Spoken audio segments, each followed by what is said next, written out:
Mic check, camera check. Okay, everything is fine. Good to go. Hey everyone, this is Anshu Sinha and welcome to my channel. एक question पूछो आपसे, क्या आपने कभी notice किया है कि कुछ लोग जो है वो बस 2 मिनट ही बोलते हैं, लेकिन पूरा का पूरा रूम और पूरा का पूरा क्लासरूम जो है वो उनकी बातें सुनता है। और कुछ लोग आधे घंटे तक बोलते हैं लेकिन कोई उनको सुनना नहीं चाहता है। ऐसा क्यों? What is that difference? Well, the difference is, क्या ये सिर्फ कॉन्फिडेंस का गेम है, इंग्लिश का, पर्सनालिटी का? No, I don't think so. ये जो गेम है ना वो है कम्युनिकेशन का। और अगर आप असिस्टेंट प्रोफेसर बनना चाहते हैं और एक अच्छा इंटरव्यू देना चाहते हैं, एक अच्छा टीचिंग डेमोन्स्ट्रेशन देना चाहते हैं और अपनी एक अच्छी पर्सनालिटी को इम्प्रूव करना चाहते हैं ना, तो आज से मैंने एक सीरीज स्टार्ट किया है for a 10 day challenge, right? और आज मैं एक इम्पॉर्टेंट फ्रेमवर्क है, किस तरीके से कम्युनिकेशन का एक इम्पॉर्टेंट फ्रेमवर्क है, आज मैं उस पर बात करूँगी और उसको बताऊँगी कि आप वो फ्रेमवर्क को कैसे अप्लाई कर सकते हैं। तो आज से डे 1 आपकी कम्युनिकेशन स्किल को सुधारने का पूरा ज़िम्मा मैंने लिया है। So let's get started. आज की जो वीडियो है कह सकते हैं कि वो एक नेक्स्ट लेवल की वीडियो है, क्योंकि आज हम बात करेंगे दैट 7 सीज़ ऑफ कम्युनिकेशन, जो हर टीचर, हर स्पीकर, हर लीडर को यूज़ करना चाहिए। ज़रूरी नहीं वो सिर्फ असिस्टेंट प्रोफेसर या टीचिंग डेमोन्स्ट्रेशन के लिए हो, आप किसी भी गेम में हो, चाहे आप मीटिंग में हो, चाहे आप टीचिंग डेमोन्स्ट्रेशन दे रहे हो, चाहे आप इंटरव्यू दे रहे हो, चाहे आप कहीं भी हो। स्पेशली अगर आप कोई लेक्चर दे रहे हो क्लासरूम में जहाँ पर 100 नंबर ऑफ स्टूडेंट्स हो, तो ये एक गेम चेंजर हो सकता है आपकी पूरी पर्सनैलिटी में और आपके असिस्टेंट पूरे प्रोफेसर की असली पहचान जो है ना, वो आपके कम्युनिकेशन स्किल से आती है। और आज की इस वीडियो में मैं वो 7 इंपॉर्टेंट कम्युनिकेशन सीक्रेट्स बताने वाली हूँ जो एक ऑर्डिनरी लेक्चर को अनफॉरगेटेबल बना देता है। और अगर आप teaching, interview, seminar, public speaking या फिर आप अपना कोई भी कह सकते हैं कोई पेपर प्रेजेंटेशन भी कर रहे हैं, तो इससे आप अपनी अलग पहचान बना सकते हैं इस 7 सीक्रेट्स से। तो बिल्कुल भी वीडियो को स्किप मत कीजिएगा, सीधे एंड तक देखिएगा, अभी से लेकर एंड तक बने रहिए इस वीडियो के साथ, क्योंकि आज वो रिवील होने वाला है दैट 7 सीज ऑफ कम्युनिकेशन। तो इस 7 सीज ऑफ कम्युनिकेशन को समझने से पहले आइए पहले ये समझ लेते हैं कि इसको इंट्रोड्यूस किसने किया था। तो इस फ्रेमवर्क को सबसे पहले कम्युनिकेशन और पब्लिक रिलेशंस के स्कॉलर्स स्कॉट एम क्यूटलिप और एलन एच सेंटर ने अपनी 1952 की famous book effective public relations में पॉपुलर बनाया। और बाद में बिजनेस कम्युनिकेशन एक्सपर्ट्स ने और डेवलप किया, और ये जो फ्रेमवर्क है ना, उसे दुनिया भर की यूनिवर्सिटीज़ अपने MBA programmes, media schools, corporate organisations में पढ़ाते हैं और पढ़ाया वाइडली यूज़ किया जाता है। तो अगर आप ये चीज़ें, इस फ्रेमवर्क को अपने नॉलेज और अपने कम्युनिकेशन में इफ़ेक्टिवली जानना चाहते हैं, तो एक-एक करके समझते हैं कि ये 7 सीज़ में वो सारे एसेंशियल एलिमेंट्स क्या-क्या हैं। तो आइए जो पहला एलिमेंट पे हम बात करते हैं। तो आइए आज हम शुरुआत करते हैं क्लैरिटी से। एक एग्जांपल लेती हूँ। मैं अपने स्टूडेंट्स को ना कम्युनिकेशन पढ़ाती हूँ, और अगर मैं से फॉर एग्जांपल अगर मैं ग्रेजुएशन के बच्चों को अगर कम्युनिकेशन का जो टॉपिक दिया गया है मुझे कि आज आपको ये सब्जेक्ट पढ़ाना है, तो मैं इस क्लास को स्टार्ट करूँ that communication is a symbolic process involving negotiated meaning through socio cultural interaction.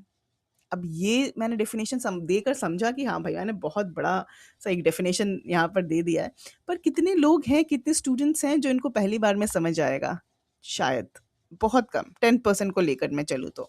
But अगर मैं वही बात को बहुत ही सिंपल तरीके से समझाऊँ कि कम्युनिकेशन क्या होता है, कम्युनिकेशन किस तरीके से अपनी बात दूसरे तक पहुँचाना, किस तरीके से कम्युनिकेशन इसे कहते हैं, अगर बहुत ही सिंपल तरीके से समझाऊँ तो शायद वो सब कुछ समझ जाएँगे। यही है क्लैरिटी। डिफ़िकल्ट वर्ड से इम्प्रेस करने की कोशिश नहीं करता, याद रखिएगा। वो डिफ़िकल्ट कॉन्सेप्ट्स को ईज़ी बना देता है, और इसी वजह से स्टूडेंट्स उसके लेक्चर का वेट करते हैं। क्योंकि डिफ़िकल्ट टॉपिक्स तो ऑलरेडी उसकी बुक्स में मेंशन ही है, और उसको ब्रेक डाउन करना, उसको ईज़ी करना, उसको सिम्प्लीफ़ाई करना, यही काम होता है एक अच्छे टीचर का। अगर आप वहाँ सक्सेसफुल होते हैं स्टूडेंट्स के अंदर एक क्लैरिटी बनाने में उस कॉन्सेप्ट को लेकर, तभी आप एक अच्छे टीचर कहलाएँगे उनके नज़रों में। तो इसीलिए clarity is very important, clarity of your thought and clarity of your expression, right? Now let's come to the next part. ये जो नेक्स्ट है ना, वो समझ लीजिए पूरे कम्युनिकेशन की जो रीढ़ की हड्डी है, वो बैकबोन है। और वो बैकबोन है, इसका नाम है करेक्टनेस। अगर जब भी मैं कोई वीडियो शूट करती हूँ, चाहे वो किसी इंफॉर्मेशन बेस्ड हो या फिर वो कोई किसी तरीके से किसी रिक्रूटमेंट बेस्ड हो, anything related to that, I always make sure कि मैं उसमें एक भी इंफॉर्मेशन गलत ना दूं। क्योंकि जो मेरे सब्सक्राइबर्स हैं, 5,000, 6,000, 10,000, 10 लाख, 10 मिलियन, जितने भी सब्सक्राइबर्स जिसको भी हैं, वो अपना भरोसा तोड़ देंगे। अगर आपके स्टूडेंट्स हैं तो वो भी अपना भरोसा तोड़ देंगे अगर आप उसमें से एक भी फैक्ट, इंपॉर्टेंट फैक्ट आपने गलत प्रेजेंट किया या मिस इंटरप्रेट किया तो। So you have to make sure that you are factually correct when it comes to delivering any information, disseminating any information, और delivering any lecture. So this is what correctness is all about. So correctness means that your communication should be factually correct, it should be grammatically correct, and it should be आपने देखा होगा कि contextually journalist correct, आते हैं right? TV पे। So बहुत ही, मैं नाम नहीं लूंगी, you all know the answer I guess, but their body language, it represent that they are very much confident. But when it comes to their information, आप figure out करते हैं कि उनके उस पूरे स्पीच और उनके पूरे स्क्रिप्ट में, उनके पूरी डिलीवरी में there are lot of factual mistake. बहुत सारे मिस्टेक्स करते हैं वो, और फिर हमें लगता है, और क्या होता है, धीरे धीरे हमारा वो जब एक चीज एक्यूमुलेट होने लगता है, फिर हम वो टीवी चैनल ही देखना छोड़ देते हैं।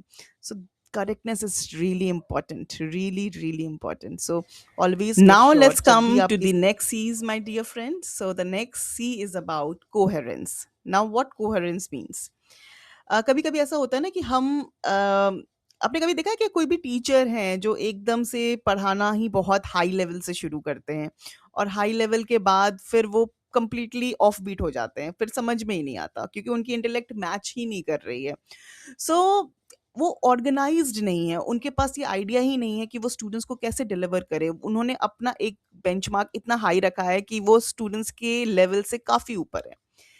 लेकिन coherence is something really different. So coherence means that organizing your ideas in a logical and in a meaningful sequence. So every sentence should naturally lead to the next one. You know what I mean? So think of a communication like a climbing stairs. Up step by step उस stairs को climb कर रहे हैं. You're not jumping from the first to the 10th. What I mean to say. So you go step by step, and that's coherent communication.